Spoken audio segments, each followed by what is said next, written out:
Bismillahirrahmanirrahim. Assalamualaikum warahmatullahi wabarakatuh. Alhamdulillah wassalatu wassalamu ala rasulillah ma ba'du.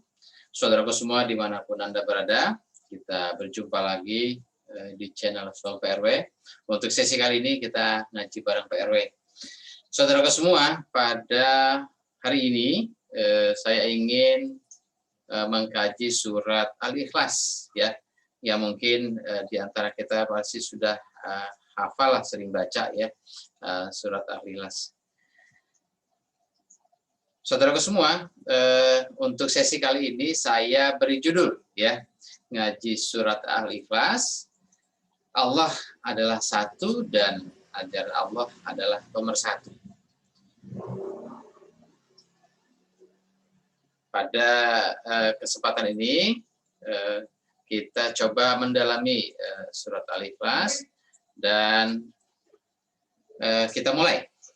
Bismillahirrahmanirrahim. Kul huwallahu ahad. Kul adalah fi'il amr, kata perintah. Kemudian yang diperintah adalah anta, domirnya. Kemudian isi perintah, ya. Isi perintah itu menjadi maf'ul. Isi perintahnya adalah huwa Allahu ahad. Huwa Allahu ahad.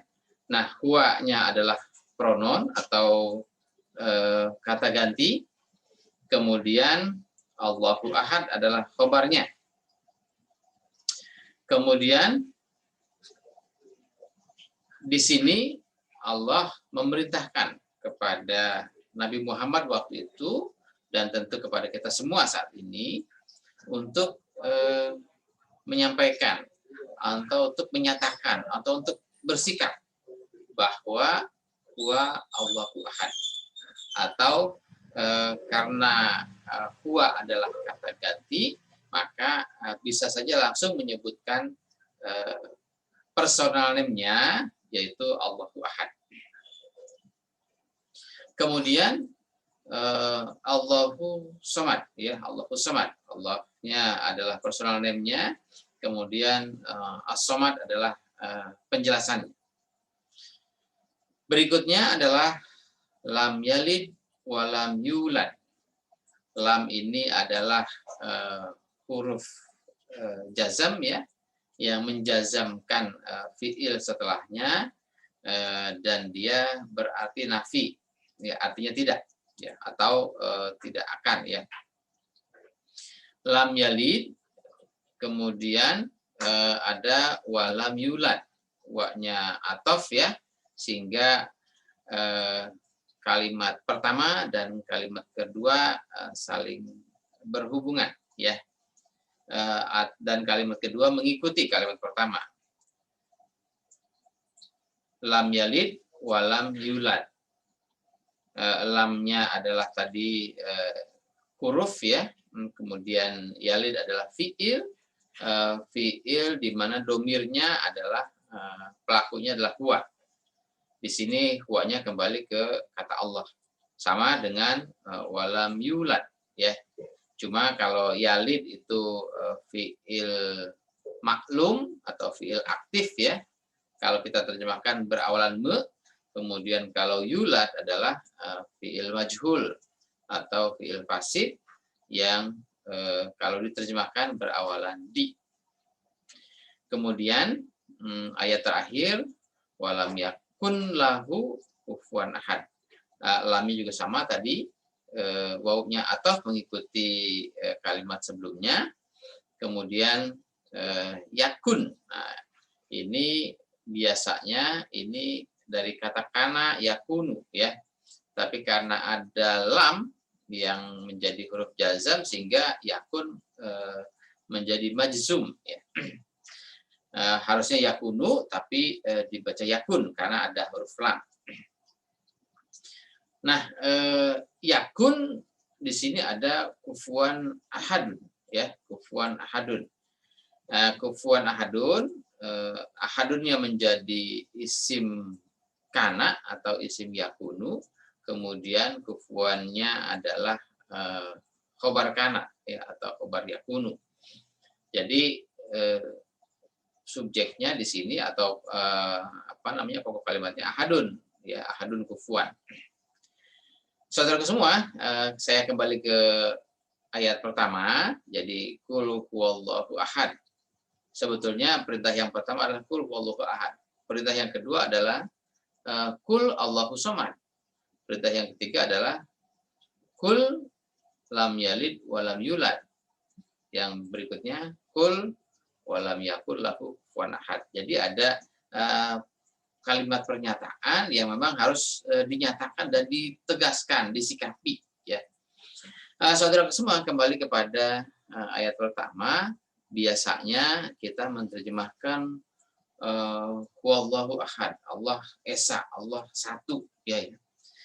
Saudara semua, memang yang apa namanya, ya Tuhan Allah pasti satu, dan kita tidak mempermasalahkan jumlahnya. Kalau kita menghitung-hitung, mengurusi jumlahnya, berarti nanti kita mengurusi, memperhatikan atau mempelajari fisiknya, ya. Padahal ada dalam hadis apa namanya, la tafakkaru fil khalqi wa la tafakkaru fi zatihi, ya. Silakan pelajari apa yang telah Allah ciptakan dan nggak usah mempelajari zatnya Allah, kan gitu, ya. Sehingga kalau ayat ini menyatakan bahwa huwa Allahu ahad, memang Allah satu, ya. Tapi konteksnya adalah bagaimana dengan kondisi atau perintah yang mesti kita sikapi itu seperti apa. Nah, saudaraku semua, bahwa ayat ini adalah sebagai simbol persatuan atau sebagai lambang persatuan. Kenapa? Karena kita tahu bahwa ketika periode Nabi Muhammad menerima wahyu ini, kita tahu bahwa suku bangsa yang dihadapi saat itu adalah suku bangsa yang cukup majemuk, ya. Ada beberapa suku-suku, kabilah-kabilah dan sebagainya, yang memang ada suku yang besar, ada suku yang kecil, dan sering terjadi terjadi peperangan, keributan dan sebagainya, yang dimana mereka ketika itu memperebutkan, mempermasalahkan suku-sukunya, ya, mementingkan suku-sukunya. Nah, ketika ayat ini turun, maka ayat ini mengajarkan, di samping mengajarkan tauhid keesaan Allah, ini juga mengajarkan persatuan umatnya, ya. Jadi kita punya Tuhan yang satu, kita punya nabi yang sama, kita punya kiblat yang sama, kita punya kitab yang sama. Nah, harusnya karena dengan kesamaan-kesamaan itu kita harusnya semakin bersatu. Karena apa? Karena ada banyak kesamaan-kesamaan. Jadi harusnya umat Islam ini lebih mementingkan persatuan. Kenapa? Karena kita lebih mengutamakan persamaan-persamaan itu. Bukan justru malah sebaliknya. Kita punya persamaan yang banyak, punya persamaan yang besar, dan punya persamaan yang prinsip. Yaitu persamaan akidah, persamaan tauhid, persamaan keesaan, persamaan kitab suci, persamaan kiblat dan sebagainya. Tapi kadang-kadang kita lebih mempermasalahkan, lebih membesar-besarkan sesuatu yang kecil, sesuatu yang tidak prinsip, yaitu perbedaan-perbedaan kita, sehingga terjadilah kadang-kadang permusuhan, keributan dan sebagainya. Justru sebaliknya, Al-Ikhlas ini mengajarkan kepada kita adalah lebih mengutamakan kebersamaan, persamaan, sehingga kita bisa menjadi umat yang kokoh, umat yang satu, ya, meningkatkan persatuan kita. Saudara semua, kita ingat misalnya kisah-kisah Nabi juga dalam surat Al-Hujurat misalnya, bahwa manusia itu diciptakan bersuku-suku, berbangsa-bangsa untuk saling kenal mengenal. Artinya memang pada dasarnya secara sunatullah, takdir kita memang sudah bersuku-suku, berbangsa-bangsa. Jadi tidak mungkin kita disamakan dalam suku, disamakan dalam ras, disamakan dalam kebangsaan kita. Kita memang sudah terlahir secara berbeda. Nah, tapi kita tidak mempermasalahkan perbedaan itu. Justru kita harus dengan perbedaan itu kita diharapkan untuk diperintahkan untuk saling mengenal, untuk saling membangun silaturahmi, untuk saling membangun persatuan. Pada ayat lain misalnya juga disebutkan innamal mu'minuna ikhwatun. sesungguhnya mukmin itu bersaudara. Jadi harusnya persaudaraanlah yang mesti kita tingkatkan. Saudaraku semua, bagaimana misalnya antara orang mukmin dengan orang yang tidak mukmin? Kita tahu bahwa Islam ini yang diajarkan kepada kita adalah Islam yang rahmatan lil alamin. Artinya Islam ini adalah rahmat menjadi semua umat, menjadi semua alam, menjadi seluruh alam. Sehingga kita tidak perlu mempertentangkan. Kita ini yang mukmin, silahkan pegang teguh dengan ajaran dan keyakinan kita. Nah, kepada mereka yang tidak beriman, ya silahkan saja mereka dengan keyakinannya, dan kita hidup untuk saling menghormati, untuk saling toleransi. Tidak perlu dipermasalahkan. Kecuali memang pada ayat lain, mukmin itu ruhama ubainahum, gitu kan. Kemudian dia asyadu kufran. Jadi sesama mukmin dia bersikap saling kasih sayang, namun ketika menghadapi kekufuran maka dia bersikap tegas, begitu. Jadi menghadapi kekufuran ini bukan menghadapi orang kafir, tapi menghadapi kekufuran ini dan siapapun yang memang membentengi diri dengan kekufuran, termasuk mungkin di antara kita atau orang yang mengaku mukmin, orang yang mengaku Islam, banyak juga yang berperilaku maksiat, ya. Jadi yang diperangi itu adalah kekufurannya, bukan oknumnya. Jadi saudaraku semua, jadi Allah mengajarkan, menginformasikan, memberitahukan kepada kita umat manusia ini bahwa Allah itu esa, Allah itu satu, ya. Dan kita tidak mempermasalahkan itu, tapi yang lebih penting lagi adalah bahwa sikap kita punya Tuhan yang sama, punya Nabi yang sama, punya kitab yang sama, kita menghadap kiblat yang sama. Maka dengan itu diharapkan kita bukan hanya mengakui Tuhan itu satu, tapi kita memperkokoh persatuan dan kesatuan kita. Sehingga saya nyatakan bahwa Allah satu, tapi ajaran Allah menjadi pemersatu buat kita semua. Saudara semua, pada ayat berikutnya disebutkan Allahu Somad. Allah tempat kita berlindung, Allah tempat kita meminta, Allah tempat kita bertumbuh. Nah, di sini Allah secara personal, tempat kita meminta, tempat kita bertumbuh, dan seterusnya. Di samping itu, di balik itu ada hikmah atau yang sesuatu yang kita bisa pelajari, bahwa Allah secara personal adalah tempat kita meminta, tempat kita bertumbuh, tempat kita bersandar diri. Maka ajaran Allah juga tempat menjadi acuan kita, tumpuan kita dalam kita melangkah, sehingga langkah-langkah yang kita tempuh itu harus berlandaskan pada ajaran Allah. Lam yalid walam yulad. Nah, ini saya ingin menyatakan bahwa Allah memang tidak melahirkan dan Allah juga tidak dilahirkan. Tapi itu tidak itu sesuatu yang prinsip, dan kita sudah tidak mempermasalahkan itu lagi. Kita punya keyakinan yang sama, Allah memang adalah penguasa alam semesta, dan dia tidak melahirkan keturunan, dan dia juga tidak dilahirkan dari keturunan yang lain.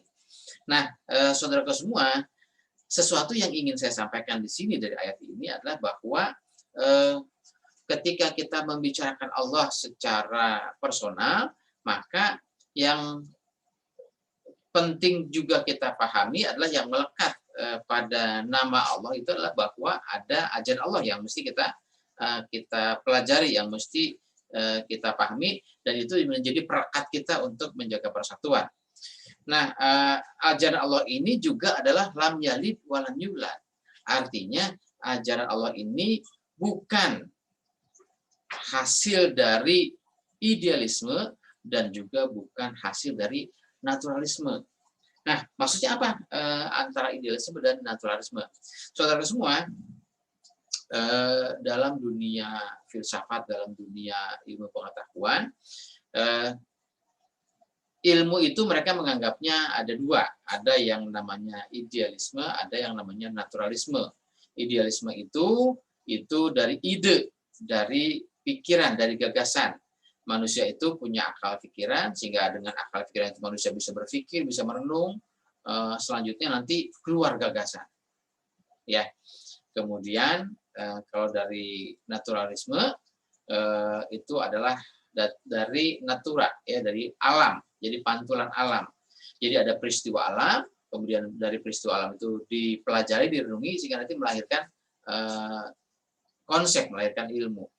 Sehingga ada istilahnya idealisme dan naturalisme. Kalau misalnya saya contohkan, ada misalnya benda jatuh, ya, ada buah apel jatuh dari pohonnya, jatuhnya ke bawah. Ada durian jatuh dari pohonnya, jatuhnya ke bawah, tidak ke atas. Akhirnya dengan peristiwa alam itu dipikirin, maka muncullah teori gravitasi bumi. Jadi saudara semua, terkadang memang mereka-mereka itu, para ilmuwan, menganggap dirinya itu berhasil menemukan konsep, menemukan teori, menemukan ilmu, sehingga dikatakanlah itu ilmu sumbernya dari hasil pemikiran mereka atau hasil dari naturalisme mereka. Padahal hakikatnya semua ilmu bersumber dari Allah. Ya, kalau sekarang misalnya ada orang menghitung secara astronomi ini, jarak dari bintang yang satu ke bintang yang lain, kemudian peredaran bumi, peredaran matahari, dan seterusnya, peredaran galaksi yang lain. Padahal kan kalau kita berpikir dengan usia bumi yang katakanlah sekian ribu tahun, kemudian jarak antar satu planet dengan planet yang lain itu bisa berjuta-juta tahun cahaya. Kalau itu diambil secara pengetahuan, artinya secara akal pikiran manusia mana yang sudah bisa menjelajahi atau bisa mendeteksi jarak-jarak itu kalau bukan atas dasar ilmu-ilmu yang mereka pelajari sebelumnya. Dan tentu ilmu-ilmu yang mereka pelajari sebelumnya juga sumbernya adalah Allah yang telah mengajarkan kepada manusia. Jadi Allah itu lam yalid wa lam yulad, dan ajaran Allah juga lam yalid wa lam yulad. Ajaran Allah itu yang harus kita pegang teguh, yang harus kita yakini, itu bukan bersumber dari idealisme, juga bukan bersumber dari naturalisme, tapi ajaran Allah itu adalah hakikatnya adalah dari Allah yang mengajarkan kepada kita. Allah misalnya dalam surat Ar-Rahman menyebutkan Ar-Rahman allamal Quran. Ar-Rahman yaitu Allah yang telah mengajarkan Al-Quran kepada kita semua. Tentu juga Allah telah mengajarkan kitab-kitab terdahulu sebelum Al-Quran kepada nabi-nabi terdahulu. Namun untuk kita posisi saat ini, yang menjadi pegangan kita adalah Al-Quran, mengikuti sunnah Rasul Nabi Muhammad, dan Rasul-Rasul terdahulu yang diungkapkan, yang dikisahkan dalam Al-Quran. Saudara semua, kemudian walam yakul lahu kufuwan ahad. Walam yakul lahu kufuwan ahad. Allah tidak bisa disandingkan, tidak bisa dibandingkan, tidak bisa disaingi, ya, oleh makhluk apapun. Demikian pula halnya ajaran Allah. Ajaran Allah juga tidak bisa dibandingkan, tidak bisa disanding-sandingkan dengan ajaran-ajaran lain, baik bersumber dari naturalisme maupun bersumber dari idealisme. Jadi saudaraku semua, kalau kita menyatakan kul huwallahu ahad, Allah satu, maka ajaran Allah juga harusnya menjadi pemersatu buat kita semua. Kemudian pada ayat yang terakhir, Allah tidak bisa, tidak layak, tidak cocok, dan tidak sebanding untuk dibanding-bandingkan dengan makhluk lain. Tapi kadang-kadang kita sudah menuhankan Allah sebagai Tuhan kita, kadang-kadang kita juga suka menuhankan yang lain-lain. Bisa saja, katakanlah, kalau orang mendefinisikan Tuhan itu apa, ada yang mendefinisikan Tuhan adalah yang mendorong kita, yang memerintahkan kita, yang menjadi motivasi kita, yang menuntun kita, yang bla dan seterusnya. Tapi di sisi lain kita juga suka menuhankan benda-benda yang lain. Misalnya katakanlah uang. Kita kadang-kadang bekerja susah payah. Tujuannya apa? Tujuannya mencari uang, tujuannya mendapatkan uang. Jadi karena uanglah kita bekerja. Kadang-kadang kekuasaan juga menjadi Tuhan kita. Jadi kita berkorban mati-matian untuk mendapatkan kekuasaan. Kadang-kadang kemewahan, materialisme dan sebagainya suka menuhankan kita. Bahkan sampai kadang-kadang hawa nafsu pun juga menjadi Tuhan kita. Kenapa? Karena kita sering lebih mengikuti keinginan hawa nafsu dibanding mengikuti perintah-perintah Allah. Jadi saudara semua, walam yakullahu kufuwan ahad. Ini bukan sekedar tidak menyembah selain Allah, tapi juga dalam setiap tingkah laku, dalam setiap tindakan perbuatan kita sehari-hari selama 24 jam itu juga jangan sampai melanggar ketentuan Allah. Sehingga motivasi kita untuk bergerak, motivasi kita untuk melakukan sesuatu itu semata-mata adalah karena perintah Allah. Kalau ditanya saya ini makan, kenapa saya makan? Karena saya lapar. Kenapa saya lapar? Karena lambung minta diisi, karena perut kosong dan sebagainya. Nah, berarti makannya kita itu permintaan lambung, permintaan biologis kita, permintaan hawa nafsu kita. Bukan atas dasar perintah Allah. Padahal harusnya ketika kita makan, kesadaran kita adalah bahwa makan yang kita lakukan itu adalah perintah Allah. Allah memerintahkan kulu. Kalau kita minum, Allah memerintahkan washrobu. Dan seterusnya, sehingga kesadaran-kesadaran itu penting kita pahami, penting kita yakini bahwa setiap langkah yang kita lakukan itu semata-mata adalah atas dasar perintah Allah. Tapi memang kadang-kadang ada juga orang yang suka memisah-misahkan antara ajaran agama dengan ajaran yang lain. Lu kalau berpolitik gak usah bawa-bawa agama. Lu kalau mau bisnis gak usah bawa-bawa agama. Padahal agama menuntun semua hal. Baik itu yang mau berbisnis, mau berekonomi, mau berpolitik, mau bersosial dan sebagainya. Allah sudah menuntun dengan petunjuknya, yaitu Al-Quran dan Sunnah para Rasul, dalam membimbing kita agar kita tetap dalam koridor bimbingan Allah. Dalam koridor orbit Allah, dalam koridor orbit di mana kita tidak melenceng dari ketentuan-ketentuan Allah, yaitu ketentuan Al-Quran dan Sunnah Rasul. Saudaraku semua, itulah yang dapat saya ungkapkan, yang kita dapat kita bahas pada sesi kali ini berkaitan dengan surat Al-Ikhlas, bahwasanya surat Al-Ikhlas itu memang mengajarkan kepada kita tentang keesaan Allah. Di samping itu, yang penting lagi adalah bahwa Allah sebagai Tuhan kita yang sama, kemudian dari ketentuan itu kita punya nabi yang sama, punya kiblat yang sama, punya kitab suci yang sama, sehingga diharapkan seharusnya kita harusnya dengan kesamaan-kesamaan itu kita lebih menonjolkan kesamaan dibanding perbedaan-perbedaan kecil yang kita punya, sehingga dengan menonjolkan persamaan kita yang prinsip yang penting, maka kita akan menjaga persatuan di antara kita. Kalaupun misalnya kadang-kadang kita suka berselisih paham, berbeda pendapat yang satu dengan yang lain, maka kalaupun kita berselisih paham, kembali kepada rujukannya, yaitu kepada Al-Quran dan Sunnah Rasul. Saudara semua, mudah-mudahan bermanfaat. Terima kasih.